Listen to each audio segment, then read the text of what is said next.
Hoy en ¿Qué Visaje Podcast? Tenemos a dos grandes personalidades de la política colombiana. Juan Daniel Oviedo, precandidato presidencial, y su cabeza de lista a Cámara de Representantes, Paula Moreno.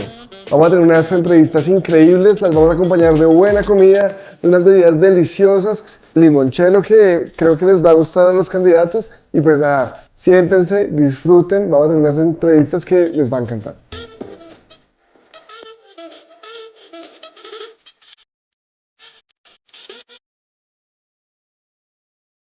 Bienvenido, Diego, ¿cómo estás? ¿Cómo Un estás? gusto conocerte, gracias ¿Cómo por te ha estar ido? ¿Qué acá. has hecho? Muy Todo muy contento. bien.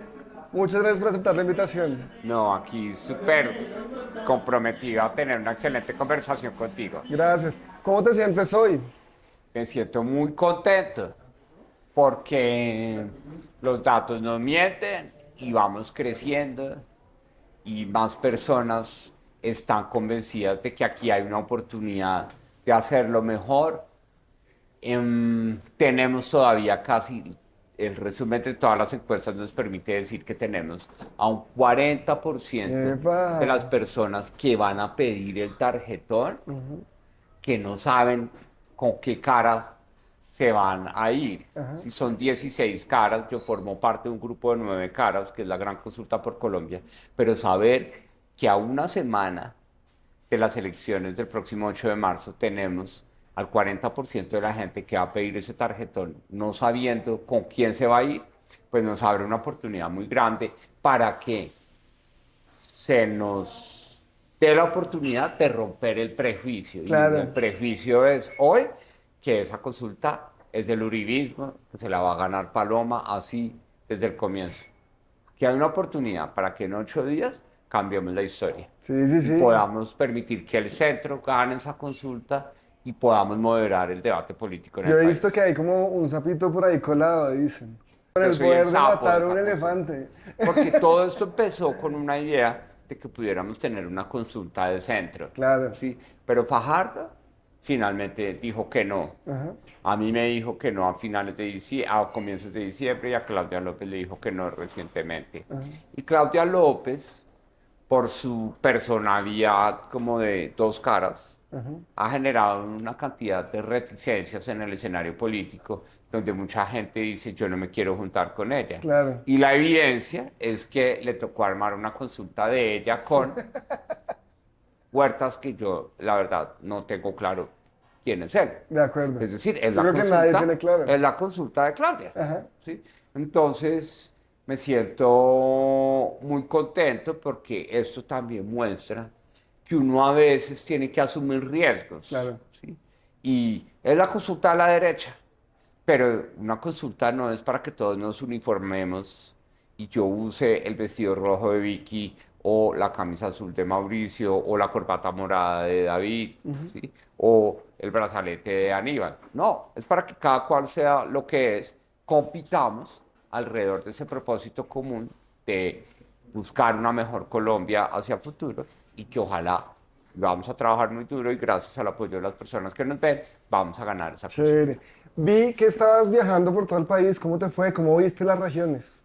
Una, una experiencia que verdaderamente contribuye a la madurez personal y profesional.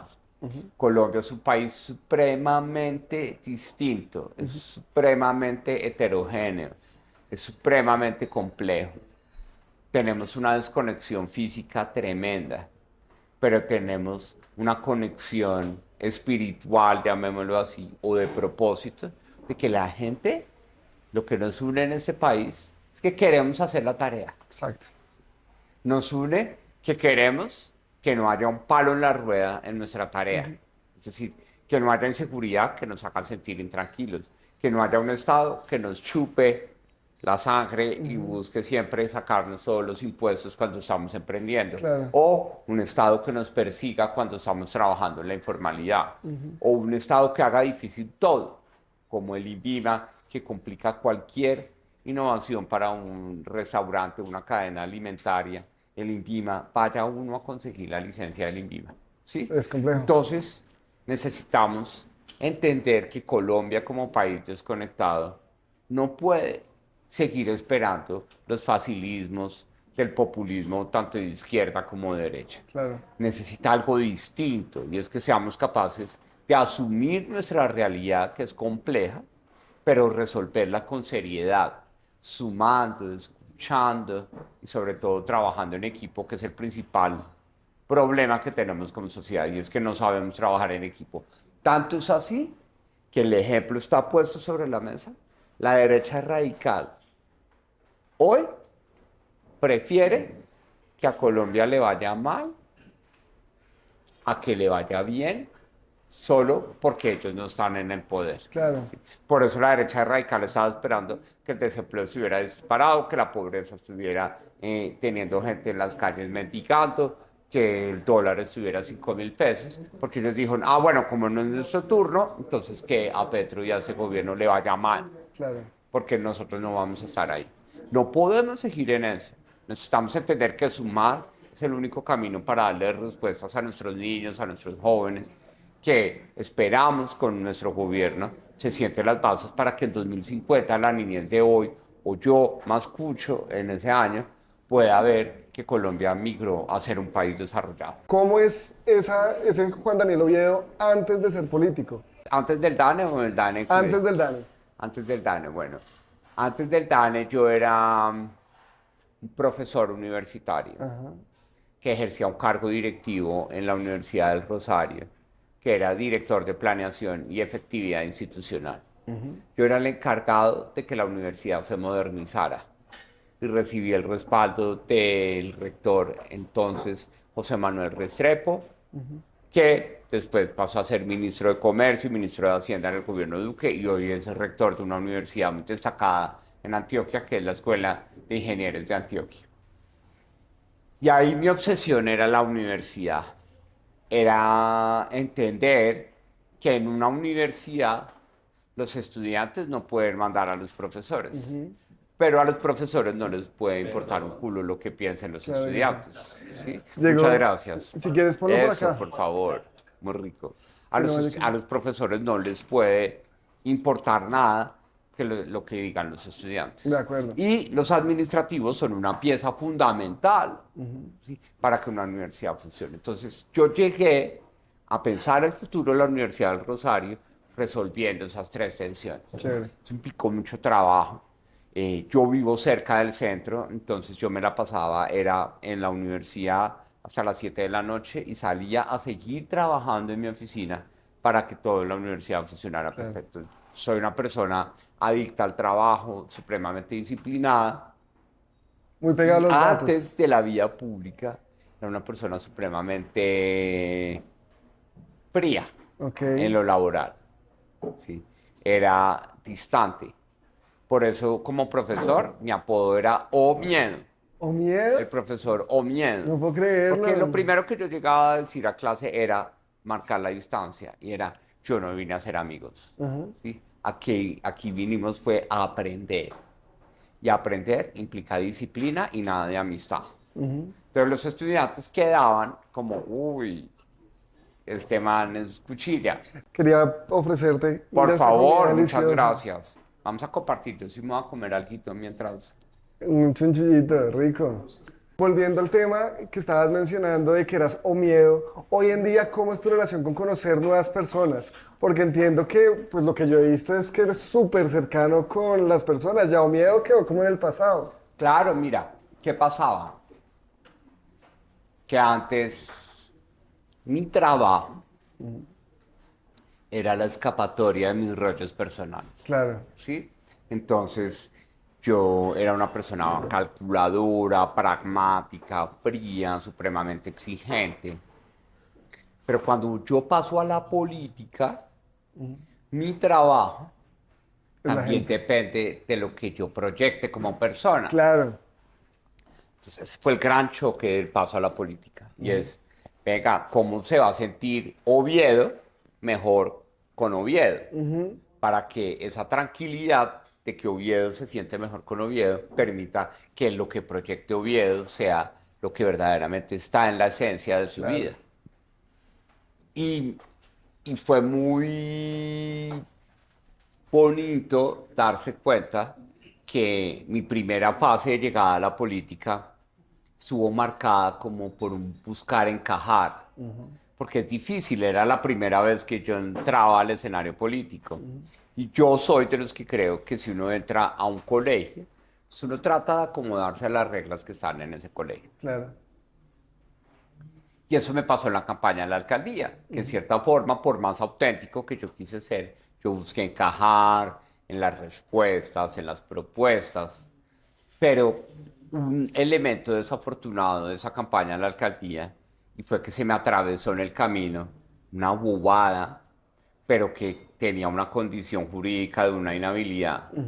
Y es que un vecino de mi edificio, que se llama Boulevard Tequendama, el Fondo Nacional de Garantías queda ahí, me buscó para arrendar mi oficina. Y eso me generó una inhabilidad. Claro. Eso me generó un sentimiento de desespero que yo dije, yo no puedo tirarme este esfuerzo que estoy haciendo de brincar a una nueva área profesional y que se me atraviese en el camino una inhabilidad. Claro. Entonces, eso me llevó a ser más, llamémoslo, espontáneo o eufórico con mis ganas de hacer esto. Claro. Y eso fue lo que permitió que yo tuviera un despegue muy fuerte en el último mes de la campaña de la alcaldía. Claro. Y ahí fue donde descubrimos que si yo soy yo y yo confío en mí misma, podemos tener muchas cosas para Claro, ganar. tu Porque a la autenticidad. gente eso le rompe el estereotipo de que el político es el típico aprovechado, distante, con un círculo de guardaespaldas, Claro. con un círculo de asesores que nunca lo dejan plantear, con un círculo de tapones en los oídos para no escuchar lo que está diciendo la gente. Y me convierte en un político que está en la calle, que está acompañado de su esquema de seguridad, pero que quiere escuchar, que Claro. quiere hablar, que quiere entender cómo podemos aprender de lo que la gente dice y conversa en la calle. Este espacio existe precisamente por eso. O sea, tú publicaste en Instagram, todo el que tenga más de 10.000 seguidores, escríbame y me reúno con ustedes. Y fue así. Porque uno tiene que saber que para hacer mucho con poco hay que pedir ayuda. Claro, Cuando uno dice, yo voy a hacer mucho con poco y yo solito, es la caga. imposible. Nunca va a poder hacer grandes cosas. Hacer mucho con poco implica sí o sí Aliarse. saber pedir ayuda y saber hacer equipo. Y Claro. por eso es que estamos muy agradecidos contigo de este llamado, de haber tomado atenta nota de este llamado y que nos permitas compartir ese espacio maravilloso que tú llevas cultivando durante tiempo atrás para poder que la gente se quede con una pregunta, que es la que queremos sembrar en esta semana que nos queda antes de las elecciones del 8 de marzo. ¿Por qué no? ¿Por qué no? Sí, ¿por qué no escoger algo distinto a sabiendas de que en el tarjetón hay personas o caras distintas? Claro. Entonces, que la gente pueda escoger algo distinto, algo bueno, algo sensato, me parece que es algo que me hace sentir orgulloso de participar en ese momento en las elecciones en el país. No, espectacular. Yo creo que estás construyendo y creando cosas muy chéveres y todo a partir de tu identidad y eso me gusta mucho. Quisiera preguntarte, en ese proceso de construir, ¿alguna vez has sentido que no encajas o que no perteneces ahí? La campaña de la alcaldía de Bogotá. ¿Sí? ¿Por qué? Porque en la campaña de la alcaldía de Bogotá teníamos a Galán, que era su tercer intento, que tenía todas las estructuras territoriales de Bogotá con él, que tenía todas las figuras políticas. ¿Sí? Y uno dice, pero venga, ¿por qué lo nuevo no puede recibir ese mismo tipo de respaldo? Claro. ¿Sí? Y hoy, por ejemplo, también enfrento el que para la gente es muy difícil, ¿sí? Para personas que yo considero que admiro y que creo que conocen mi proyecto político y mi proyecto personal. Yo siento que para mí es difícil recibir el apoyo de ellos, en el sentido en que nadie quiere decir, yo voto por Oviedo. De los líderes del país, yo voy a votar por Oviedo. ¿Sí? Entonces, no encajar te lleva a que sea más difícil recibir un respaldo Claro. individual, un respaldo público de alguien. ¿Sí? Entonces, creo que ese es el costo que uno tiene que asumir de ser, en cierta forma, desobediente. ¿Sí? Total. que uno al no encajar, pues no va a recibir los apoyos tradicionales del ejercicio de la política y por eso es que tomamos la decisión de hacer una campaña que hace mucho con poco. Chévere. Quería ir un poquito más atrás en tu vida y que me contaras uno o dos momentos de tu vida que consideras memorables o que sientes que de alguna u otra forma marcaron tu personalidad. Sí, muchas cosas. No, no quiero hacerme la víctima, es decir, el pobrecito con la vida sufrida, no. Una vida muy satisfactoria de la que me siento muy orgulloso en ese momento. Pero sí, hubo dos cicatrices importantes que marcaron muchísimo lo que yo hoy conozco como mi talante. ¿Sí? La primera es un accidente a los 5 años. ¿Sí? El de la lata de El de leche. la lata de leche que me arrancó la mitad de la cara, 72 puntos, afectó mi audición, mi voz y me hizo Autoestima. feo. Claro. Me hizo feo con una marca, me hizo distinto. Y Colombia es un país que no ha logrado entender que la principal reforma de su sociedad debe ser que eduquemos en lo distinto. Claro. Pero no, acá los papás y las mamás no quieren que se hable de lo distinto en los colegios. ¿Sí? Ellos quieren encargarse de ser ellos de lo distinto. Entonces, esa marca me hizo el feo, el monstruo, el de voz de niña en el colegio. Y eso rápidamente, esa exclusión, me llevó a decir, venga, en la casa tengo problemas por la característica del hogar donde vivía. Y en el colegio nadie me quiere. ¿Sí? Entonces, ¿a qué me dedico? A estudiar. Y encontré, qué rico, Muchas gracias. encontré en la disciplina y en el estudio una oportunidad para marcar una diferencia. Me quise volver el mejor, no tanto por querer ser el mejor, sino porque sabía que me iba a ganar. Y entonces ahí es donde las aspiraciones también pueden ser humildes, porque todo el mundo cree, no, es que Oviedo quiso ser el mejor porque quería ser presidente desde esa época. No, en ese momento, a los 10 años, dije, quiero ser el mejor porque eso me va a permitir ganarme una beca, punto. Ajá. Y dejar que en la casa mi papá le saque en cara a mi mamá la plata de la matrícula del colegio. ¿Sí? Claro. Entonces, ahí es donde uno se da cuenta que las aspiraciones tienen un lado humano. Todo el mundo quiere Claro. pensar que una aspiración es que a los 10 años se me apareció en el sueño con la muerte de mi abuelo un pajarito que dijo vas a ser presidente, prepárate. No, yo quise ser el mejor estudiante por plata, Claro. por ganar una beca. Claro. ¿Sí? ¿Y Y te la evitar que mi ganaste? papá le diera violencia económica a mi mamá diciendo, Claro. uy, pero ese colegio como es de caro. Y a mí Ajá. me dolía que sucediera eso en la casa. ¿Ahí en qué colegio estábamos?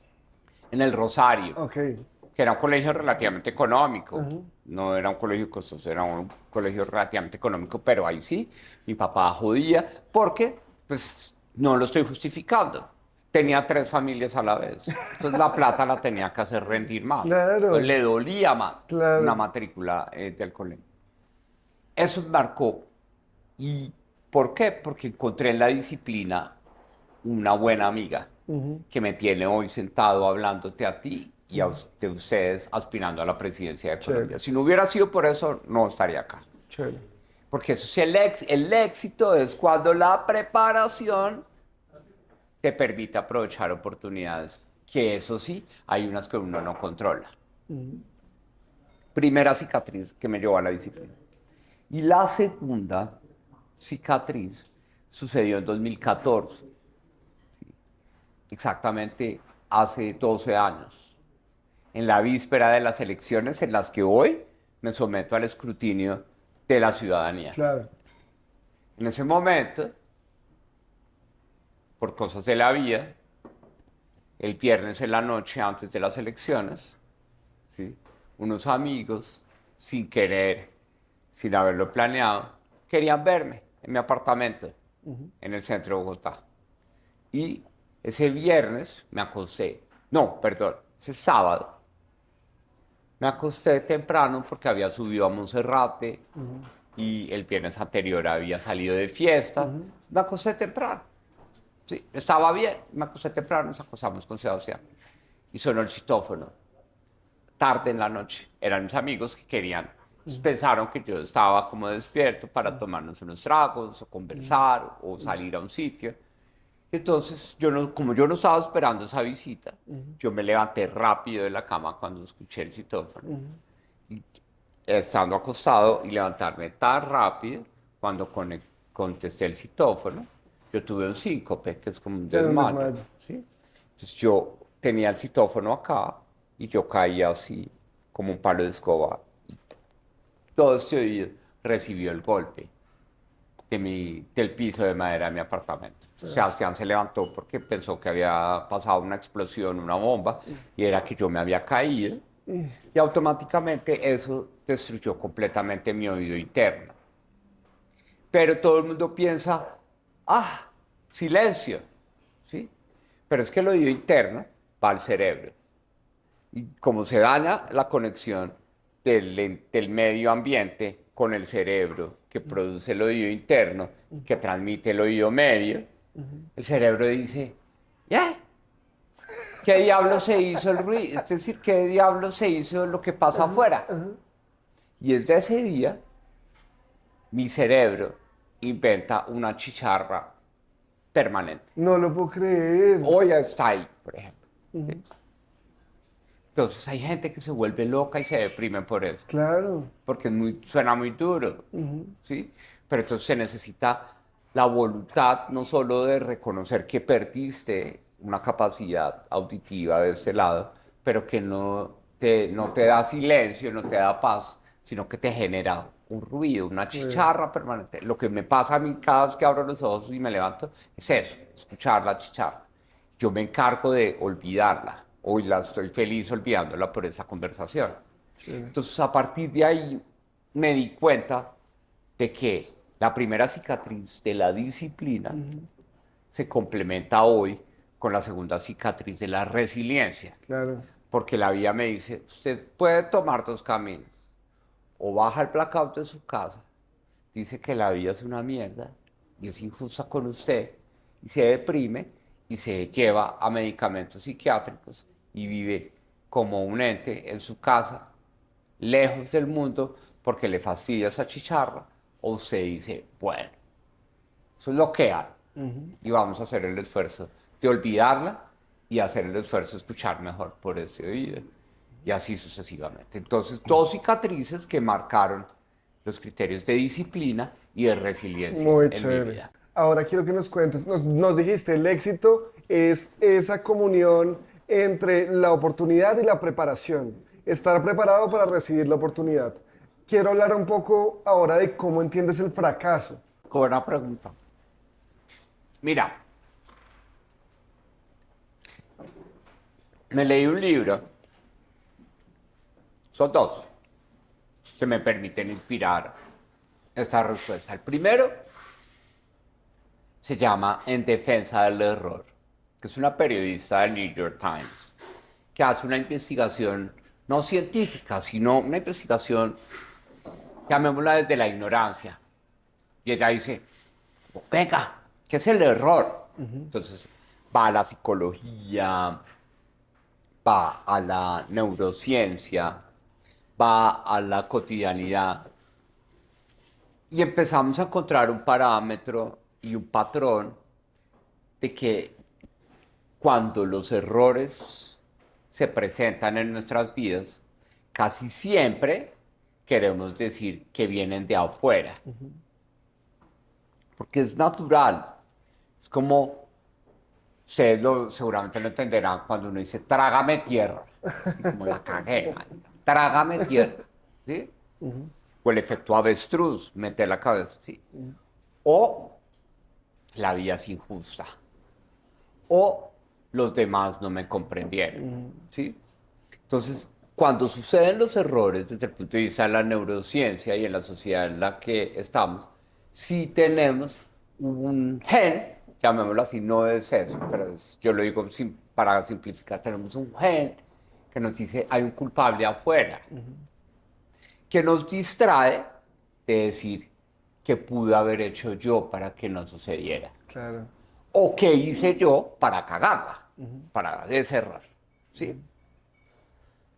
Entonces, en defensa del error, es un ensayo muy bonito que dice, por eso existe una frase que de los errores hay que aprender, ¿sí? Porque hay que lograr que uno eduque su vida, su cabeza y su corazón para entender que los errores son un momento para decir qué pudo haber hecho yo mal y qué pudo haber hecho yo bien.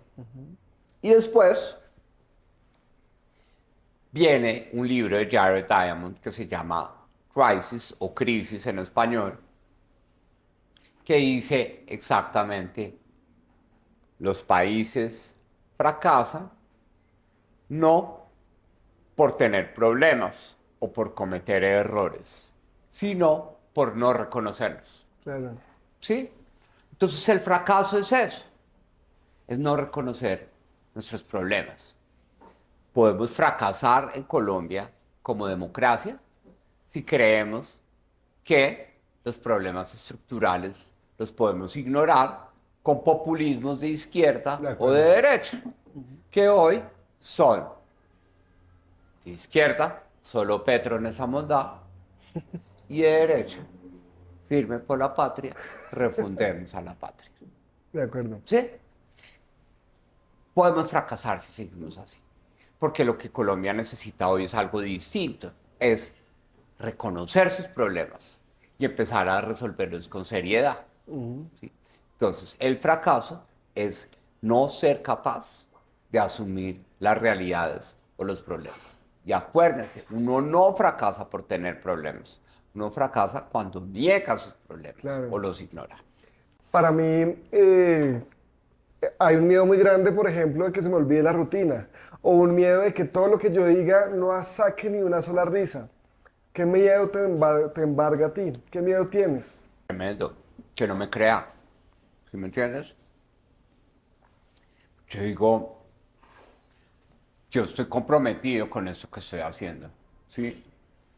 Y es algo que viene también de mi historia personal, ¿sí? Porque yo soy un niño que no tuvo un papá que generara un canal afectivo, que fui afortunado de que en vez de quedarme con ese resentimiento de no tener una relación afectiva o un canal papá-hijo con mi papá, pude mirar a otro lado y buscar amor en mi abuelo, Plutarco, que es una persona súper especial en mi vida. Nacimos el mismo día, el 16 de marzo. Entonces, en ese escenario, ¿sí? Lo más importante para mí, tengo que ser honesto, es buscar ser reconocido desde la credibilidad. ¿Sí? Porque yo quería que la gente me creyera de que estaba haciendo esas tareas es para no ser una carga para mi mamá, para salir adelante, ¿sí? Y por eso me dolía el colegio, porque yo era el nerd, a pesar de ser el feo, con voz de niña, yo era el nerd porque quería que no pudiera o no fuese una carga para mi mamá. La gente no me creía, la gente pensaba que yo era feo voluntariamente, ¿sí? Que yo hablaba con voz de niña porque en el fondo era marica. Yo todavía no sabía, yo lo supe a los 22 años, ¿sí? Entonces, el temor más grande para mí es que la gente, o el miedo es que la gente no me crea. Tristemente estamos en un país bastante desconfiado. Entonces, eso hace difícil la carrera política que estamos haciendo porque queremos buscar un camino basado no necesariamente en que me quieran, sino también que me crean. Porque que lo quieran a uno puede ser muy fácil. Con una frase simple, solo Petro en esa montada. Y todo el mundo se le pega. Sí, de Entonces ahorita acuerdo. todo el mundo quiere a Cepeda porque se dice que solo Cepeda en esa montada. Y mucha gente quiere hablar de las Prieta porque se enferma de la patria. ¿Sí? Pero que la gente le crea a uno porque uno quiere reconocer problemas, resolverlos con seriedad, que quiere trabajar en equipo, que quiere sumar, que quiere escuchar. La gente dice, no, eso está muy enredado. ¿Sí? Y ese es el miedo más grande. Pero lo bonito de todo ese proceso de éxito o del camino hacia el éxito o de la academia del éxito, ya que estuvimos en un podcast muy bueno que se llama Academia del Éxito, es que uno puede buscar un buen amigo en uno mismo Claro. para esa carrera. Y eso le ayuda a uno a tener menos miedo. Y por eso hoy digo, pasé de ser una persona, llamémosla miedosa, a ser una persona mucho más tranquila conmigo mismo, porque creo más en mí. Y eso es muy valioso. ¿Has sufrido lo que esta gente llama, pues esta gente me refiero a psicólogos, el síndrome del impostor? ¿Te has sentido Ah, en ya me ese han síndrome? dicho. Imagínense que fue muy chévere y le agradezco a la persona, una especialista en el síndrome del impostor, Ujú. me buscó por redes sociales. Usted tiene el síndrome del impostor y yo, ¿qué es eso? No tengo ni puta idea qué es esa vaina, ¿sí? Y yo como, como Dios mío, es Ujú, decir, yo quiero ser una buena persona, proyectar que soy una persona honesta y no sé qué, ujú. que haya una especialista me escriba, usted tiene el síndrome del impostor y yo, ¿qué es eso? ¿Sí? Y lo puse en mi terapia psicológica, ¿qué es eso? ¿Sí? Y siento que no lo tengo Ok. porque el síndrome del impostor es buscar reconocimiento para que lo quieran a uno. Ujú. ¿Sí? Y yo hoy tengo claro que yo estoy buscando reconocimientos Ok. para que me crean que mi propósito de vida es ser útil. Y para eso mucha gente no necesariamente me tiene que querer Ujú. y no le tengo que caer bien a todo el mundo. Si la gente me cree y diga, aunque me parezca un petardo gomelo, el man si quiere hacer las cosas bien por el país y le creo, listo. Entonces ahí es donde tuve la tranquilidad después de varias conversaciones con mi psicóloga de decir que el síndrome del impostor no es lo que está detrás de esa persona, esa cabeza y ese corazón. Muy chévere. Te quería preguntar, ahorita mencionabas a tu abuelo como una figura que determinó también mucho de lo que tú eres ahora. Míralo, En Plutarco. Plutarco. Y En- está hecho solo para que lo vea yo. claro, Es decir, cuando me miro al espejo. claro, claro. Está escrito en reflejo para que lo vea yo cuando me estoy viendo al espejo. Espectacular. Él era carpintero Sí, y entiendo toma que trago, aventurero, pero de un gran bohemio, corazón. Y muy inteligente. sí. Pues en el último momento de su vida le encontraron cáncer y él decidió aislarse un poco de ti. Sí, duro. Eso fue para mí traumático. Pues porque claro, mi abuelo era el mejor amigo, era el que me hacía el desayuno, el que me recogía de la ruta, el que me daba torta de banano, el que se me olvidaban las tareas y yo, ay, tengo que llevar a Serrín. Y el tele, Mm, antes de la ruta, dele mm. y con su serrucho dele para que yo llegara con la Serrín. Yo le llamaba, Tato, se me quedó el uniforme de educación física. Y pa, él se iba en el bus rapidísimo con el uniforme de educación física para no sacar mala nota. Y cuando me acuerdo muchísimo que fue la Navidad de 1986, coincidió con que fuimos a Málaga, Santander, la tierra de origen de mi papá. Ujú. Y yo empecé a ver que a mi abuelo lo llevaron, fuimos a Málaga y yo no sentí tanto a mi abuelo al lado mío, sino que le estaban haciendo muchos exámenes y todo eso. 1986, la salud era un privilegio. Claro. ¿Sí? Yo no era una familia afortunada. Ujú.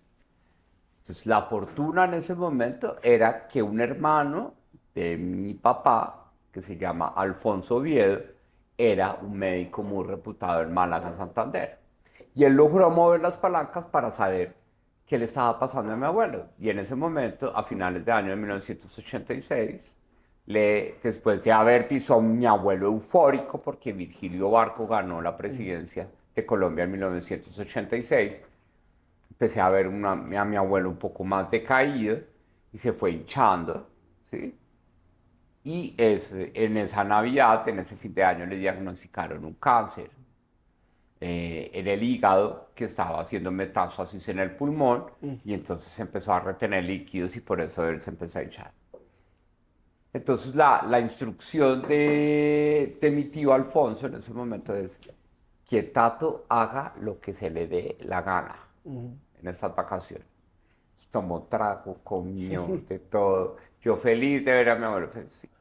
Y regresamos en enero, y en enero empezó el decaimiento más importante de mi abuelo, hasta abril de 1987 cuando murió, pero desde que regresamos, él dio la instrucción, yo no quiero ver más a Juanito, como me decía. Y yo, pues, ¿cómo así? Eso fue lo que él dijo. Y poco mi mamá después, en conversaciones, años después, me decía, sí que entender que él no quería que usted lo viera enfermo. Claro. Él quería que usted se llevara un buen recuerdo de él. Y una cosa muy bonita que me pasa con mi abuelo es que hasta hace muy poco tiempo me di cuenta que lo valioso de él en mi vida es que es muy común o muy frecuente que la muerte o el dolor de una muerte de un ser querido se resuelva con cortar un vínculo, con decir ya no más. Pero yo desde ese momento he tenido un vínculo vivo permanentemente con mi abuelo, que en últimas es sentir que él soy yo mismo, que tengo que ser un buen amigo de mí mismo y confiar más en mí. ¿Sí? Entonces, una cosa muy bonita que en ese momento me dolió, yo tuve un duelo tremendo, mi mamá me llevó al Amazonas, a Leticia, porque mi papá era piloto de aviones de carga, entonces me llevó en un vuelo de carga a Leticia para estar en el río, conocer los indígenas, estar lejos como de la cotidianidad que en ese momento era traumática, porque yo llegué un viernes al mediodía, me acuerdo que era un viernes en el que salíamos temprano del colegio, yo veo una mano de carros parqueados al lado de mi casa y en la ruta y dije, se murió mi abuela. Claro. ¿Sí? Entonces, eso dolió mucho, pero hoy también es una forma de decir que él quería abrir la puerta para mí de que tuviéramos un vínculo permanente Claro. y no que buscáramos resolver el dolor de su muerte cortando con ese vínculo. Claro. ¿Cómo es tu relación con la muerte? Porque recientemente, hace menos de 2 años, mi mamá murió. Y hablando con amigos, me dijeron la forma más bonita de que usted honre a su mamá. Yo soy ateo. Entonces, que usted honre como la memoria y la espiritualidad de su mamá es actuar de acuerdo a lo que su mamá le inculcó, incluso sin decirle a nadie, sin hacer mucha pomposidad del tema, es llevar a su mamá en sus actos. ¿Cómo es tu relación con la muerte y cómo está tu abuelo hoy presente contigo? Bueno, la relación con la muerte en mi infancia fue traumática, pues porque la muerte de mi abuelo para mí fue como que me corrieron en el tapete, así como me corrieron en el piso, como, ¿qué voy a hacer ahora? Y uno a los 10 años tomar decisiones de voy a ser el más juicioso y voy a dejar de tener amigos que no tenía muy pocos. Yo era amigo del club de los rechazados, ¿sí? Que éramos 3 o 4, Yo que también. nos escondíamos para allá en los pinos de la cancha de fútbol del Rosario, que éramos los rechazados para que nadie, no estorbarle a nadie y estar tranquilos. Pero dije, me voy a poner a estudiar. ¿Sí? Entonces, en ese momento fue traumática. Afortunadamente, en el camino no he tenido como una muerte de un ser querido que me marque así, que me genere mucho dolor. Y hoy puedo decir, de pronto con irresponsabilidad, que no le tengo miedo a eso. Em, Creo que es parte como del aprendizaje y el legado de mi abuelo. Y es, él decía, la muerte le llega a uno cuando toca. Claro. Entonces todo el mundo, por ejemplo, hoy que soy una figura política y que en diciembre, entre el 24 de diciembre y el 9 de enero, suspendí mi esquema de seguridad y me fui en mi camioneta con mi perra y con Sebastián al Cauca. Nos fuimos a Caldono, fuimos al trampolín de la muerte entre Pasto y Mocoa, una cantidad de cosas. Sebastián entró en crisis de nervios porque los amigos le decían, usted qué hace allá en la zona más peligrosa de Colombia, ¿sí? Pero yo hoy de pronto puedo ser un irresponsable, no le tengo miedo a eso. Yo creo que le puede caer a uno en la ducha, se resbala uno y Claro. ya. Entonces, lo mejor es la integridad de que el presente se viva a completitud. Que tenga claro que la completitud del presente, más que cargar con cosas del pasado, es tener un propósito para un futuro que uno quiere que se haga realidad. Quisiera preguntarte, ¿qué te enamora? Bueno, Sebastián. ¿Y Mora también me enamora. qué hizo Sebastián para Me enamorarte? enamora. Pero creo que es eso. No quiero usar como esa redundancia, pero me enamora que hoy pueda ser posible que la gente empiece a entender que la inteligencia Ujú, también enamora, claro. ¿sí? Que no se trata de acomodarse Ujú, o de encajar, sino que a veces la inteligencia es muy potente a la hora de enamorar. Y eso es una frase que me marcó muchísimo en el ejercicio de esta campaña, que unas señoras muy poderosas, antioqueñas, ujú. tuve una tertulia con ellas, me conocieron, me preguntaron, me escucharon y al final me dijeron algo que les agradezco muchísimo. Hágale, mi hijo, que la inteligencia también enamora. Chévere. ¿Sí? Entonces me enamora lograr que podamos entender que asumir los problemas de Colombia requiere cabeza, pero también requiere corazón. Y requiere menos gritos, más escucha y sumar y no dividir.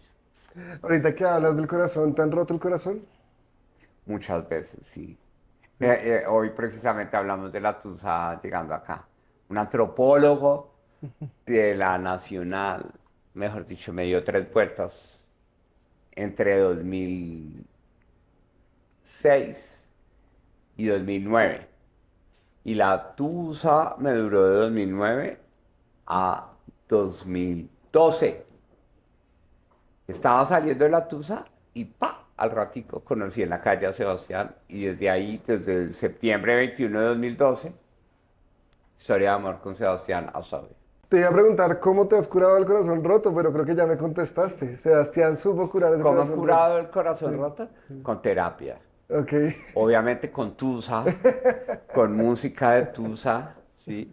Con tragos con amigos de tusa, Ujú, pero con psicólogo, con terapia, ujú.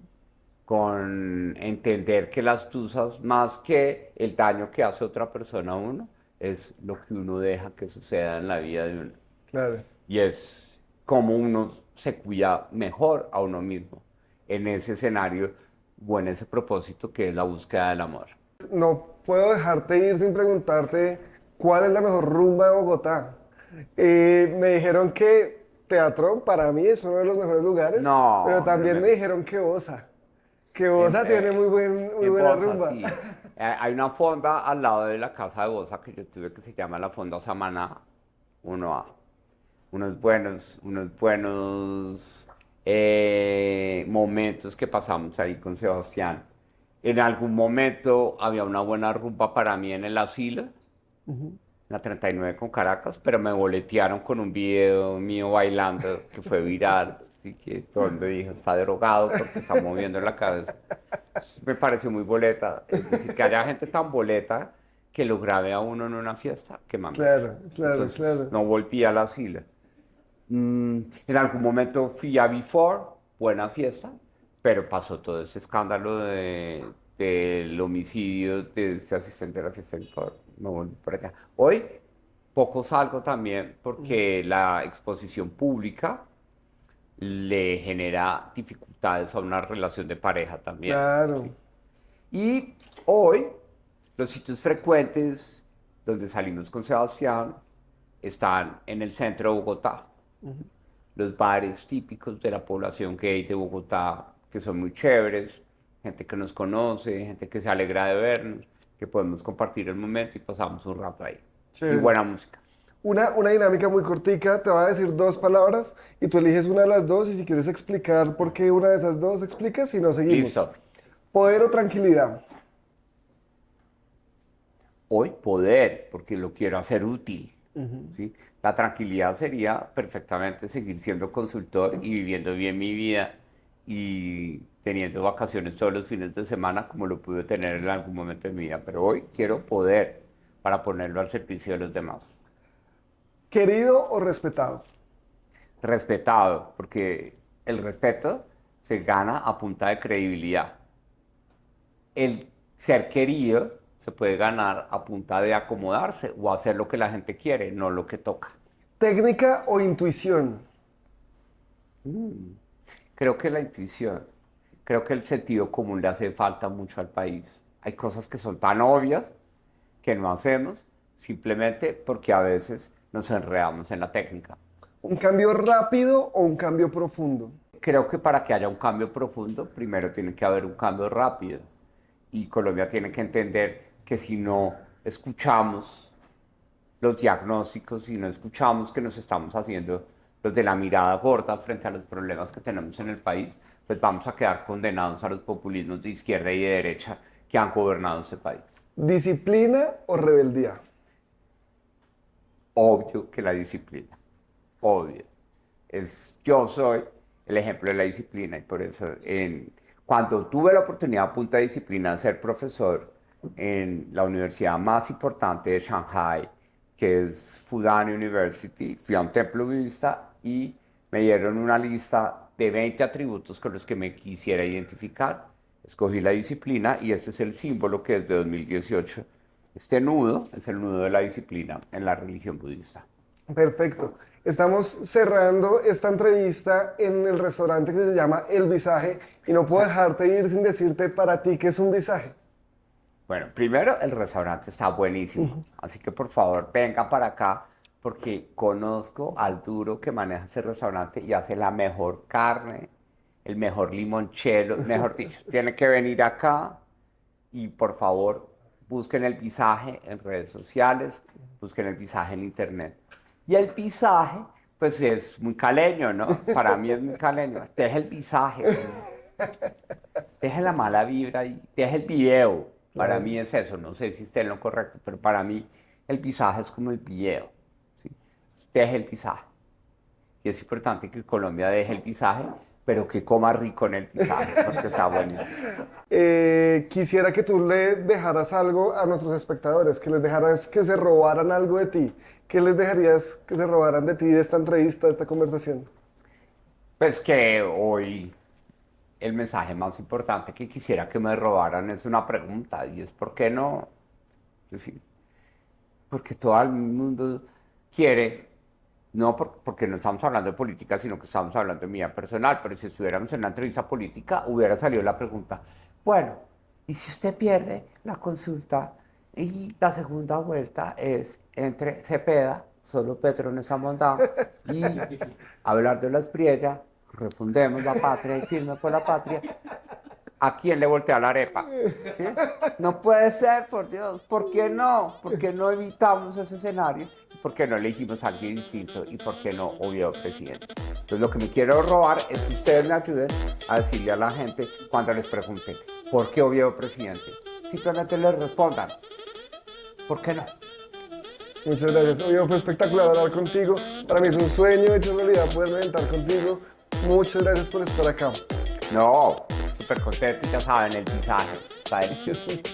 Paula, bienvenida hoy a ¿Qué Visaje Podcast? ¿Cómo estás? Muy bien, mil gracias y feliz de estar aquí con ustedes. Qué bueno, qué bueno. Cuéntame un poco cómo estás hoy, cómo te sientes. Ha sido una campaña dura y ya estamos llegando a sus últimos momentos. Uy, Juan, la verdad es que la calle está dura, te digo. La gente está mamada de que hablan de política. Y la gente tiene un nivel de poca credibilidad, pero que no te alcanzas a imaginar.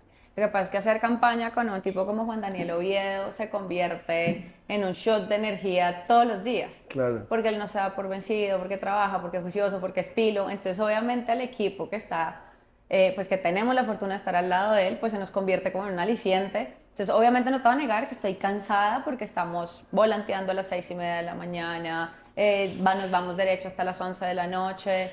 Pero pues es que esa es la vida real, eso es lo que le toca al 92% de los bogotanos puntualmente. Entonces, Estamos dándola toda, la verdad. Pero sí, claro, el nivel de cansancio es alto, pero también el nivel de ilusión es muchísimo y creo que supera más el nivel de ilusión que el nivel de cansancio. Estoy impresionado de hablar con ustedes porque hablan con mucho dato. Siempre ha sido así, como tan pegada al dato, a la técnica, a eso. Ay, Juan, pues qué te digo, yo lo que pasa es que yo tengo una tara y es que yo toda mi vida trabajé en el sector público y cuando tú trabajas en el sector público tú estás manejando la plata de los colombianos. Claro, Entonces yo creo que uno no se puede dar el chance a caer en la ideología, en la emoción, en el yo creo, yo pienso, no, eso es con datos, con cifras y así mismo se pueden tomar las decisiones con sensatez. claro. Entonces sí, pues sí, y soy ñoña y me ha gustado estudiar y sí, la verdad sí. Pero háblame un poco de esa persona antes. Dices que llevas ¿cuántos años? ¿7 años en lo público o cuántos años llevas? Llevo 15 años trabajando en lo público, yo no sé qué es trabajar en el sector privado. O sea, ¿Y yo antes? salí, yo antes estaba en la universidad. Ok. Mira, yo estudié administración de empresas en la Javeriana y de ahí salté a mi primer cargo público Ok. como contratista en esa época. Eso ya, hace mucho tiempo. Y entonces, y ahí empecé a trabajar en lo público, me enamoré del sector privado, del sector público, pero como se me generó una tara para lograr que el Estado sea más eficiente, ¿sabes? Y lograr hacer las cosas bien. O sea, yo no puedo con el funcionario público que llega, Uy, pone el horrible. saco a las 8 de la mañana y luego viene a recoger a las 5 de la tarde. A mí eso me hierve la sangre. Claro. Entonces, sí, y ahí empecé y una cosa llevó a la otra y de ahí pasé a un cargo. Entonces, pues he trabajado en la Superintendencia de Notariado y Registro, Prosperidad Social, Centro de Memoria Histórica, Ministerio de Vivienda, de Transporte, diferentes entidades del orden nacional en muy buenos cargos, gracias a Dios, y gracias a mi hoja de vida, y pues que son 15 años en el servicio público con 0 investigaciones ¡Wow! y habiendo manejado recursos públicos. Pero es que, mira, con eso es con lo que yo estoy de acuerdo. ¿Cómo así que wow? Eso debería ser lo normal, ¿sabes? Claro. Pero normalizamos tanto la corrupción, normalizamos tanto como le dicen por debajo de la mesa, el CBY, ¿cómo voy yo ahí? que no, este es el deber ser. Claro. Entonces sí, me dediqué a trabajar en lo público, fui a hacer mi maestría holanda gracias a una beca que me gané y volví otra vez a Colombia porque yo no me veo viviendo por fuera de Colombia. Claro. ¿Qué tal es Holanda? Ay, ¿Un fui choque feliz. cultural muy fuerte o no? Yo fui feliz. Sí. Yo viví en La Haya, es una ciudad demasiado pequeña, muy tranquila. Mi medio de transporte era la bicicleta, entonces de ahí me moví, me volví amante de la bici. Gracias. Hice mercado en bici, me fui al hospital enferma en bici. ¡Wow! Pero ahí me di cuenta y se me abrió el mundo y me di cuenta que las ciudades sí pueden ser inteligentes. Allá a mí me causaba mucha curiosidad que yo veía los lunes, martes, miércoles las familias en los parques y yo decía, pero esta gente a qué horas trabaja, pues resulta que allá tú trabajas 4 días a la semana y un día es el día de la familia. Entonces, Wow. sí, son modelos distintos que lo único que le generan no son unas ganas infinitas de implementarlos acá y poder hacer las cosas bien, ¿no? Salud. Gracias, salud. Oye, ¿y crees que eso es viable en Colombia? ¿Tú crees que en algún momento llegaremos a un modelo así? No, yo no me resigno. Olvídate, yo no me resigno. Mira que en este momento hemos tenido un avance, por ejemplo, en ciclorrutas, brutal. Nos hace falta y podría ser mejor. Pero el avance es gigante y si te comparas con otras ciudades, pues dices, no estamos tan mal.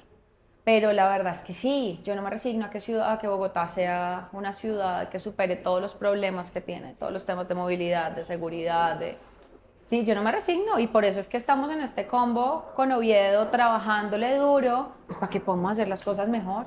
Claro. Y me cuentas, ahorita que estábamos hablando un poco fuera de cámara, que estuviste también muy vinculada como al sector defensa. Cuéntame un poco de eso, por favor. Sí, los últimos 7 años de mi vida me he dedicado a entrenarme en bases militares, en temas de seguridad y defensa, bases militares del gobierno americano en diferentes países, en Alemania, en Estados Unidos, y soy profesional oficial de la Reserva de la Policía. Wow. No me canso de decir wow. Sí, es que yo creo que toca meterle estudios. Si tú no estudias, tú vas a llegar a los cargos donde tomas las decisiones que afectan a las personas a improvisar. Y yo creo que uno con la necesidad de la gente no puede improvisar. Entonces sí, me he dedicado a estudiar eso, me encanta además. Apoyo 100% a las fuerzas militares y a la policía. entendiendo que hay cosas por mejorar y entendiendo que, como todo, sí, como hay abogados, todos los abogados son ladrones. No, no todos son ladrones, pero hay unos que son muy ladrones, unos Claro, pocos. claro. La policía, han habido unos que la han embarrado y que dañan la imagen de la institución y que no trabajan por la gente, ¿sabes? Como esa generalización a la que a mí no me gusta y ese ruido, pero sí defiendo full la policía y las fuerzas militares. Chévere. ¿Y eso viene de familia de pronto? ¿O Cero. cero? Cero, fue gracias a un trabajo que tuve donde colaboré con el gobierno de los Estados Unidos para hacer unos temas de investigación de narcotráfico y demás. Y una cosa me llevó a la otra y luego me invitaron a un curso y luego, sí, yo creo que a la final los puntos se van uniendo, pero no, nada, tengo cero familia policía, cero militares, pero sí, es como una pasión, la verdad. Chévere. Yo creo que hay un sesgo que estamos superando y que deberíamos superar definitivamente, y es que la milicia se asocia mucho a la masculinidad. ¿Tú qué opinas de eso? Porque tú eres una mujer súper femenina y súper Pues bella. tienes toda la razón, en este estereotipo tienes toda la razón. Estábamos en esta semana en un debate de seguridad y defensa y eran 6 candidatos a la Cámara por Bogotá, hombres y solamente 2 mujeres. En los cursos en los que estaban en las bases militares de Estados Unidos que te contaba ahorita, en esta proporción, 80 hombres, 7 mujeres. Y sí, es una realidad. Puede que sea por interés o por lo que sea, pero sí obviamente una condición de desigualdad en estos temas, pero pues las mujeres somos absolutamente capaces de meternos en lo que sea. Y sí creo que tenemos un nivel de protección y un nivel de organización superior al de los hombres, A eso humildemente iba. hablando. A eso iba. Yo creo que el ojo femenino es impresionante. O sea, el nivel de detalle al que llegan, la organización, sus esquemas mentales, son muy distintos a lo que un hombre tiene y creo que es demasiado valioso. Ni bueno ni malo, ¿no? Yo Ajá. creo que es un complemento, Sí, fin. es un complemento. Quisiera preguntarte un poco más como de tu familia. Si no estaba en el sector defensa, ¿a qué se dedicaban tus papás, por ejemplo? Mira, mi papá es un hombre que viene muy de abajo. Mi papá, su primer trabajo fue a los 7 años cargando canastos en la plaza de la 21 en Ibagué. Y actualmente es un gran empresario en Colombia, en temas de publicidad. Y mi papá logró que su familia diera ese salto, que es lo que me ha hecho a mí como aterrizar en la realidad, porque a uno, pues los papás intentan darle a uno lo mejor y lo meten en una burbuja que no es, ¿sabes?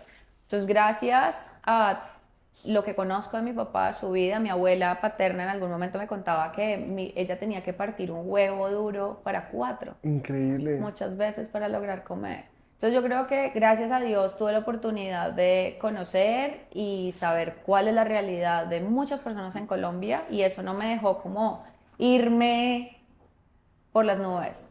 Y mientras tanto mi mamá pues viene de una familia clase media, trabajadora, y mi mamá queda embarazada de mi papá a los 18 años. Entonces le toca sacar adelante fuerza cuando pues obviamente esto empieza todo el ruido social y demás, usted quedó embarazada y se tiró la vida y mi mamá termina nunca haciendo su carrera profesional a los 18 años y termina graduándose a los 47 años. Wow. Ella siempre tuvo ese sueño y nunca se me olvida, estábamos en el Espinal tomándonos una cerveza, ella me dice, yo siempre soñé con estudiar y yo ya estaba haciendo mi carrera de administración de empresas en la Javeriana y mi mamá me dice, mi sueño frustrado es estudiar y le dije, ¿y por qué no? ¿Y por qué no sacar adelante tu sueño? O sea, métete a estudiar. Y logramos, el último semestre mío fue el primer semestre de mi mamá y logramos ver un par de materias juntas. Qué Nunca se me va a espectáculo, olvidar, nunca qué se me va a olvidar. espectáculo. Entonces sí, para hablar de lo que me preguntabas de mis papás, ellos han sido mi polo a tierra y gracias a Dios he sido una persona con muchos beneficios, pero mi mamá nunca me ha dejado, o sea, siempre es mi polo a tierra, ¿me entiendes? Y ella me aterriza siempre que lo he necesitado, es como a trabajar. Te llegan 2 camisetas, sacas del closet 20 y las regalas. ¿Y para qué trabajas? ¿Y qué es lo que te llena el corazón? Y eso es, creo que a eso me he dedicado, no es tener trabajo por tenerlo, sino cómo hacer que las demás personas puedan estar mejor y cómo sentirme útil, ¿sabes? Creo que ese es como el motor de vida. Muy bacano. Y respecto de, o sea, me cuentas un poco que tu mamá era como tu polo a tierra y como quien te estructuró un poco. Por lo que me cuentas también entiendo que tu papá te inspiraba y te daba como un golpe de realidad de lo que fue su realidad antes y lo que llegó a ser ahora. Pero quisiera que me contaras un poco como frases que te han marcado mucho de ellos, que cuando tú estás como en un momento de necesidad las buscas y son frases que son refugio para ti. Uy, las tengo súper marcadas. De hecho, una de ellas la tengo en mi argolla de matrimonio. La de mi papá siempre ha sido toda la vida. Somos equipo. Mis papás se divorcian cuando yo tenía 8 años. Y mi papá se va de la ciudad, pero mi papá siempre ha sido muy presente, ¿sabes? Y él ha sido como esta figura masculina que me ha impulsado a mí y me ha dicho como, hágale que usted puede y aquí me tiene, y nunca en realidad, aunque se divorciaron mis papás, pues nunca noté su ausencia. Y él ha estado en los momentos más importantes de mi vida. Pero por este otro lado, tengo la fuerza de mi mamá, que es una mujer que queda embarazada a los 18 años, tiene que sacar fuerzas de donde no las tiene, se divorcia a los 7 años y saca a su china adelante. Y ella siempre me ha dicho, dale que tú puedes, dale que tú eres capaz. Entonces creo que estos dos son como mis motores Muy chévere. que me han impulsado siempre, tanto en lo profesional como en lo emocional, sobre todo. Chévere, chévere. Ahorita también fuera de cámara me contabas un poco de tu familia. ¿Tienes dos hijas o dos hijos? Tengo dos hijos, Gabriel de 6 años y Emma de 4 años. Sí, soy mamá feliz y he estado presente, he tenido la oportunidad de poder estar con ellos, buscándoles la forma, ¿no? Entre el trabajo, los hijos, la casa, intentando tener como todas las peloticas en el aire. Claro. Pero sí, eso es lo ¿Qué que ha nos sido toca lo a la más mayoría de las bonito? ¿Qué ha mujeres. sido lo más bonito de ser mamá? Poder estar con ellos, Sí. poder estar con ellos y poder armar equipo, en realidad, ¿sabes? O sea, poder sentir. Es duro a veces entender que si tú no estás, o sea, son dos seres humanos, son dos vidas, ¿sabes? Pero lo que mis hijos me han inspirado hoy en día es, yo digo, yo logré, gracias a Dios y a mi familia, crear para ellos un entorno muy protector, para Emma y para Gabriel. Y yo hoy en día lo que ellos me han enseñado es, ¿y por qué no esto que yo logré con mis hijos? ¿Por qué no hacer que todas las mamás de Colombia lo logren con sus hijos? Claro. Que puedan tener la tranquilidad de un colegio, que puedan tener la tranquilidad de un pediatra, que puedan estar ahí, no tiempo completo, porque pues ¿cómo hace uno? Pero estar, ¿sabes? Poder llegar, dejarlos en el jardín y poderlos recoger. Eso es como lo que más, son como mi motor de vida. A mí me raya mucho la cabeza ahorita un tema y es la inteligencia artificial. Siento que está transformando a una velocidad impresionante todo y casi que imparable. O sea, uno dice, ¿a dónde vamos a llegar con este tema de la inteligencia artificial? Tú desde la visión de mamá y desde lo que me cuentas de ese entorno protector, ¿cómo es el tema de la inteligencia artificial? ¿Cómo es el futuro para tus hijos? Pues mira, Juan, yo creo que la tecnología y la inteligencia llegó, eso es como el reggaetón, llegó para quedarse. O sea, el que quiera que el reggaetón se vaya, no se va a ir. La Claro. inteligencia artificial igual, la tecnología, cuál es el reto que tenemos los papás, pero además no solamente los papás, sino los colegios y el hacedor de política pública y el Exacto. congresista. Esto es un sistema, ¿me entiendes? Yo no creo en las reglas. Yo no creo en la prohibición, porque anda a prohibirle tú a un niño que no, pantallas no. Pues se va a la casa del amiguito y se conecta a las pantallas. Claro. Tiene que ser regulado, tiene que ser reglamentado. Tenemos todavía mucho camino por recorrer, porque en este momento pues estamos atrasados. Pero yo creo que a eso vamos a llegar al Congreso, a poner los debates importantes sobre la mesa y llegar sobre todo a crear un sistema protector para los niños. Quería preguntarte un poco qué necesidades desde tu visión y desde tu rol ves en Bogotá. ¿Qué está necesitando Bogotá ahorita? Uy, para mí el tema de seguridad es algo que me llega al alma, pero yo quiero contarte algo peor aún, y es que cada 30 minutos un niño es violado en Bogotá y no Fuerte. pasa nada. 9 de cada 10 violadores están en la impunidad. Tenemos una tasa de impunidad del 96% y no pasa absolutamente nada. Entonces, yo sí creo que uno de los problemas más graves que tiene Bogotá, por el cual yo me sueño trabajar y por eso quiero llegar a ser la voz de los niños al Congreso, es cómo vamos a generar un sistema que los proteja y que responda sobre todo a este flagelo que están viviendo, que es una tragedia. Entonces, por eso mi intención es, como primer proyecto de ley, radicar la vicefiscalía de los niños. La justicia está colapsada, pero además es que el tema de infancia es el patico feo. Pues es como que nadie le para bolas y en año electoral menos, porque los niños no tienen cédula. Si no tienen cédula, no votan. Claro. Y si no votan, pues no son interesantes para la clase política, ¿sabes? Entonces, por eso es que yo llego acá a darme la pela y a poner el tema de la seguridad de los niños de Bogotá y de Colombia, sobre todo, en el centro del debate, mañana, tarde y noche. Qué espectáculo. Quería preguntarte, ahorita hablabas un poco de montar bici y que en Holanda te movías en bici por todas partes. ¿Actualmente montas en bici? ¿Te gusta? Me la sollo. Antes vivía fuera de Bogotá, vivía en Chía y mantenía encaramada en la montaña. De hecho, tengo pues heridas de guerra. Ah, pensé que el bronceado ciclista, que también monto bici y a partir de aquí soy moreno. Sí, no, tengo heridas de guerra. No, amo la bicicleta, me parece un parche. Además, llega uno más rápido a todas partes. No, pero sí, 100%. Y de hecho, en mis redes me encuentran como Paula Moreno B o en las redes de Oviedo. Se van a dar cuenta que llevo a mis hijos, cuando logro, en medio de la campaña, llevo a mis hijos al colegio en bicicleta. Tengo un trailercito y me los echo ahí, me los cargo y me voy en bici. ¡Qué espectáculo! Sí. No, me la gozo, la verdad me gusta. Tiene que gustarte el tema. Hay que tener mucho cuidado, obviamente, y el casco y demás, porque el número de accidentes está disparado, pero sí, me la gozo y me gusta. Chévere. En el visaje, pues tenemos una dinámica y es que nos gusta que cada uno de los invitados que tenemos acá nos cuente para ustedes qué es el visaje.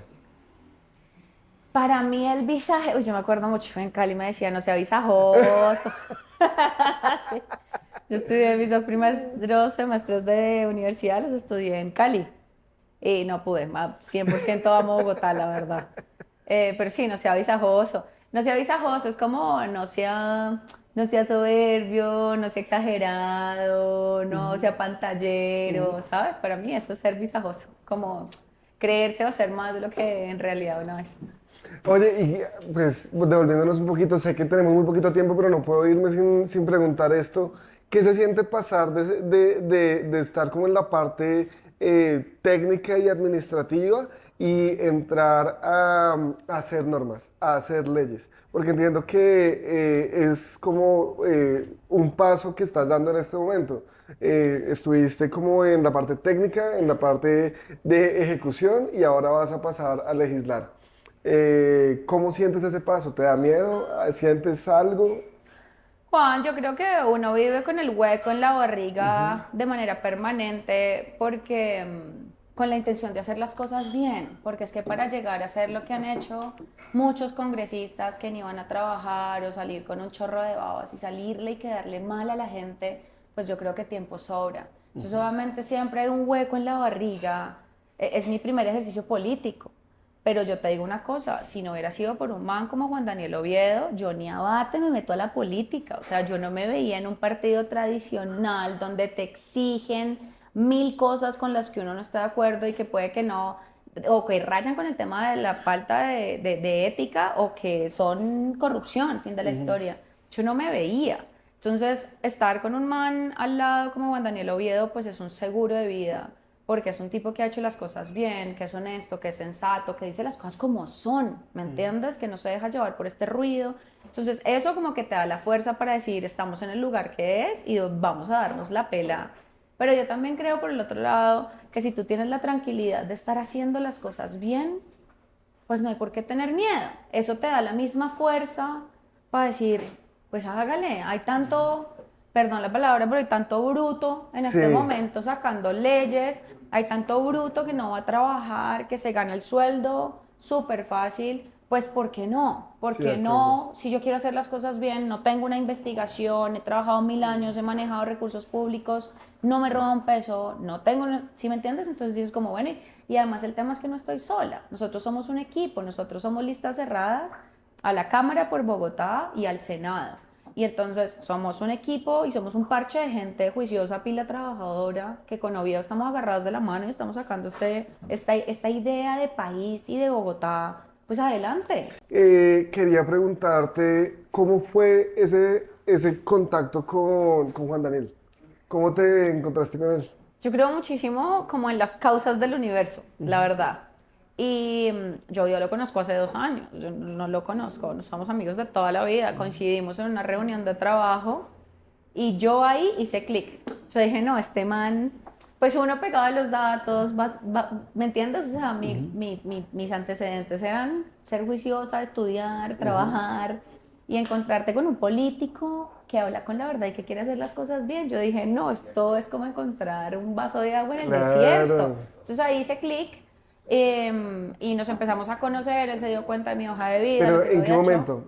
O sea, ¿cómo fue el encuentro con él? O sea, ¿o cómo se conocieron o cómo pasó? Nos conocimos porque mi esposo tenía una reunión con él. Okay. Y yo fui, la verdad, de zapa, por cosas de la vida. O sea, yo trabajaba al lado. Entonces mi esposo me dijo, ve, voy a ir a una reunión con Oviedo, ¿por qué no me acompañas? Y luego hacemos no sé qué cosa. Y yo, sí, luego de ahí salimos y tanta. De zapa. Las cosas de la vida. Ahí es donde yo te digo que el universo termina juntando los puntos. Y ahí nos conocimos y me cayó súper bien. Yo dije, como no, este man es todo lo que uno sueña. Luego ya empieza él en el sonajero para lanzarse a la presidencia y demás. Y yo ahí le dije a mi esposo, yo quiero estar en ese equipo, ese tipo es súper pilo, me gusta, cuando uno conoce a Oviedo y cuando conoce al ser humano detrás de la cámara, es espectacular. No hay forma de no enamorarse de ese man. Es espectacular. O sea, de verdad, y creo que es porque el tipo hace las cosas de corazón, ¿me entiendes? Y entonces ahí empezamos a tener contacto, luego él ya monta listas a Cámara y Senado, me da la oportunidad de ser cabeza de lista a la ¡Qué Cámara por espectáculo! Bogotá. ¡Felicitaciones! No, pues mil gracias. Y tú te pones a pensar y solamente el 20% de las listas actualmente a Cámara están encabezadas por una mujer. ¡Qué espectáculo! Y él me dio la oportunidad de ser cabeza de lista sin pedirme nada. Solamente sí me dijo algo y fue, hazlo bien y trabaja, por favor. Entonces ahí tú dices como, eso es todo lo que uno ha soñado en la vida. Y ahí decidí meterme. ¿En algún momento sentiste como angustia de enfrentar este reto? O sea, te lo pregunto es porque cuando uno se va a montar un escenario, yo todo lo relaciono con mi experiencia artística, porque es lo que yo vivo, pero cuando uno se va a montar un escenario, justo los minutos antes de que uno lo llamen ¿es tu turno? Uy, uno siente... Yo siento que me voy a morir. ¿Qué? ¿En algún minuto? Todos los días, o sea, todos los días. Uno, porque es un proceso nuevo y lo nuevo siempre genera como pues, un nivel de, como sabes, como que te falta el aire. Pero dos, yo soy una mujer muy crítica y soy demasiado exigente. Yo parezco un general en mi trabajo. Y así como soy con mis compañeros de trabajo, pues lo soy conmigo misma. Entonces yo digo, yo no puedo salirle con un chorro de babas. Claro. Porque a medida que avanza el proceso, en estos días en un debate me agarraron unas estudiantes a hacerme unas preguntas y me dieron súper duro en la entrevista, súper críticas de estas jóvenes. Y se apaga la cámara y me dicen... Yo quiero ser como tú cuando yo sea grande. ¡Espectáculo! Carajo, entonces ahí obviamente, y yo que estoy en un nivel de sensibilidad en esta campaña y lloro boleando un poncho, yo las miraba y decía como, de verdad, no les puedo quedar mal. Claro. O sea, no tengo el chance de quedarles mal. Claro. Y además que es que tengo un par de jueces en mi casa, que son mis dos chiquitos, Emma y Gabriel. Yo no me puedo dar el lujo de salir en una noticia, caso de corrupción detrás de las rejas, pues porque es que ellos me están mirando de manera permanente, ¿sabes? Entonces obviamente eso genera un nivel de angustia, pero eso también te pone la vara muy alta y es como, bueno, vamos a hacerlo y vamos a hacerlo bien. Y lo que yo te decía ahorita, Juan, si uno hace las cosas bien, pues creo que tiene un seguro de vida. Pero sí, claro, los nervios siempre da hablarle a las personas, lograr sobre todo hacerle ver a las personas que no todos los políticos somos corruptos, somos torcidos, somos perezosos para trabajar. Creo que es el reto que más nos apremia en este momento. Entonces obviamente eso genera un nivel de angustia. En mi caso, mi mamá me crió básicamente sola y mi mamá era abogada. Murió hace más o menos 2 años y era muy curioso porque yo, siendo muy niño, mis mejores amigos eran gerentes jurídicos de bancos y mi lenguaje era muy jurídico, siendo un peque. Entonces quería preguntarte qué influencia tú crees que estás teniendo con tus hijos. ¿Has visto como que tengan como tintes de lo que tú eres, de lo que tú estás haciendo? Claro, Gabriel en estos días, ay, Gabriel en estos días llegó al colegio y me dice, mamá, mi profe Caro me preguntó, me dijo que a ella le encanta Oviedo, que cómo hace para votar por ti. A un niño de 6 años, carajo. Y yo decía, Jesús bendito, ¿yo qué estoy haciendo con mis hijos? Y Emma el otro día también me aterró porque me dijo, bueno mamá, no hay tiempo para tener, porque yo llegué a la casa destruida, yo "Uf, estoy mamá, de verdad no puedo más", y me dice Emma, no mamá, no hay tiempo para estar cansadas, vamos a repartir periódicos. Y yo como, ¿yo qué estoy haciendo con mis hijos? Pero esta ha sido una campaña tan linda que yo los metí en el cuento. O sea, ellos me acompañan a volantear cuando Qué quieren. espectáculo. Ellos han estado con Gabriel el otro día, no tenía con quién dejarlo y me llevé a Gabriel al Gran Sam a las 6 de la mañana que teníamos agenda y el gordo se la disfrutó. Yo creo que se lo gozan. Sí, claro, hicimos una carrera. Bueno, el que más periódicos entregue. Y yo le decía, agárrame de acá porque obviamente el Claro. Gran Sam está a las 6:30 de la mañana, pues Madrugón, fuleada. ¿o qué? Le dije, claro, agárrame, mamá, y no te me vas a perder. Y él feliz haciéndole, y yo creo que de eso se trata, pues de poder ser uno, porque yo sí creo que una mamá, ¿cómo te digo? Una mujer feliz, pues es una mamá feliz. Claro. Entonces uno no puede dejar a un lado su vida o sus proyectos porque mis hijos o porque mi esposo o porque mi familia, hay que hacerlo funcionar, no es fácil y cuesta. Ahorita recientemente he estado muy ausente, pero hay que hacerlo funcionar de alguna manera. Y eso De es lo que le acuerdo. toca a la mayoría de mamás, además. Cuando hablas que has estado muy ausente, ¿crees que el rol de tu esposo, no te he preguntado el nombre, ¿cómo se llama tu esposo? Juan Carlos Rojas. Juan Carlos Rojas, el rol de Juan Carlos ha sido fundamental para desarrollar todo este proceso. Sí, sin lugar a duda. Sí, pues Juan es el amor de mi vida. Y estamos haciendo esta campaña en equipo también. Y cuando yo no he podido estar, pues ha estado él. Yo no tengo quien me cuida a mis hijos aparte de mi mamá y Juan. Entonces, pero pues esto, antes de yo darle el sí a Oviedo, nos sentamos en familia y tomamos la decisión. Y pues ya, Qué nos espectáculo. lanzamos y esto es un proyecto de familia, lo hemos hecho con los amigos, y te doy un ejemplo de necesitamos testigos electorales, porque pues es que dicen en otros países, eso no pasa en Colombia, que los votos se desaparecen. Pues mi listado de testigos electorales es mis familia, mis amigos, ¿sí me entiendes? Nosotros no tenemos estructura de ningún tipo, entonces lo hemos creado en equipo y así fue como pues hice mi campaña con mi familia y mis amigos. Me parece espectacular por dos cosas. Primero, porque siento la filosofía de Somos Equipo muy metida en ti y en todo lo que dices. Y siento que esa filosofía también está en el partido.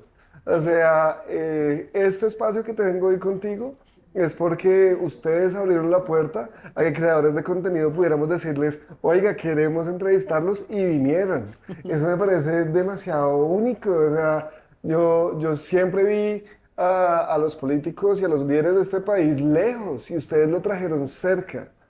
Qué Mira que te espectáculo. contaba ahorita en la entrevista que estaba hace unos días y me decían, bueno, pero Paula, preguntas de sí o no. ¿Oviedo es el zurdo de la consulta? ¿Sí o no? Yo decía, Oviedo, pues sí, pero más allá del ruido político de ser el zurdo de la consulta, es que es un man cuya prioridad es la gente y cuya prioridad es de verdad solucionar las necesidades reales a las personas. Y eso no te hace zurdo ni de derecha, y ahí es donde nos dejamos ideologizar por un discurso político que nos tiene a todos abrumados y no nos deja pensar bien. Y ahí es donde decimos, no, el mejor es el megacárceles, el mejor es la cultura del amor en la seguridad, ¿sabes? Y no te deja tomar decisiones como de fondo. Claro. Entonces la respuesta es sí, esto lo hacemos en equipo y lo hacemos de verdad con sensatez y con la capacidad de tomar decisiones reconociendo a ambos lados los aciertos y dando palo con contundencia en los errores, porque pues es que ser de centro no te hace blandito. Ser de centro te da la capacidad de ser sensato para reconocer ambos lados. Yo creo que te hace racional ser de centro. Tal cual. Y creo que los datos y tomar decisiones técnicas está en el centro. Yo creo que ninguna decisión técnica está en un extremo.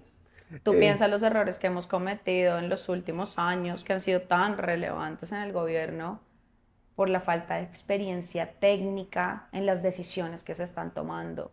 Por ejemplo, en el tema de la salud, llegamos y acabamos con todo, porque es que nada funcionaba. No, habían cosas por mejorar sin lugar a duda.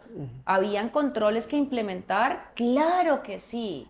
Después de la ley 100 todo funcionaba a la perfección, no, habían cosas por mejorar. Pero teníamos que llegar a acabar con todo, no, tampoco. Y ahí, ¿quién termina siendo afectado? La persona que va caminando por el andén, que es por la persona que nosotros queremos trabajar. Yo me sueño con la ley del metro cuadrado.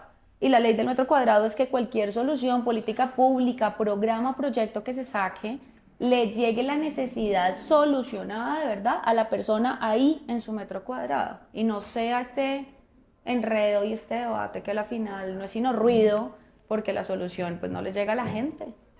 Yo quiero preguntarte algo y lo pregunto un poco desde mi rol de comediante y desde una óptica un poco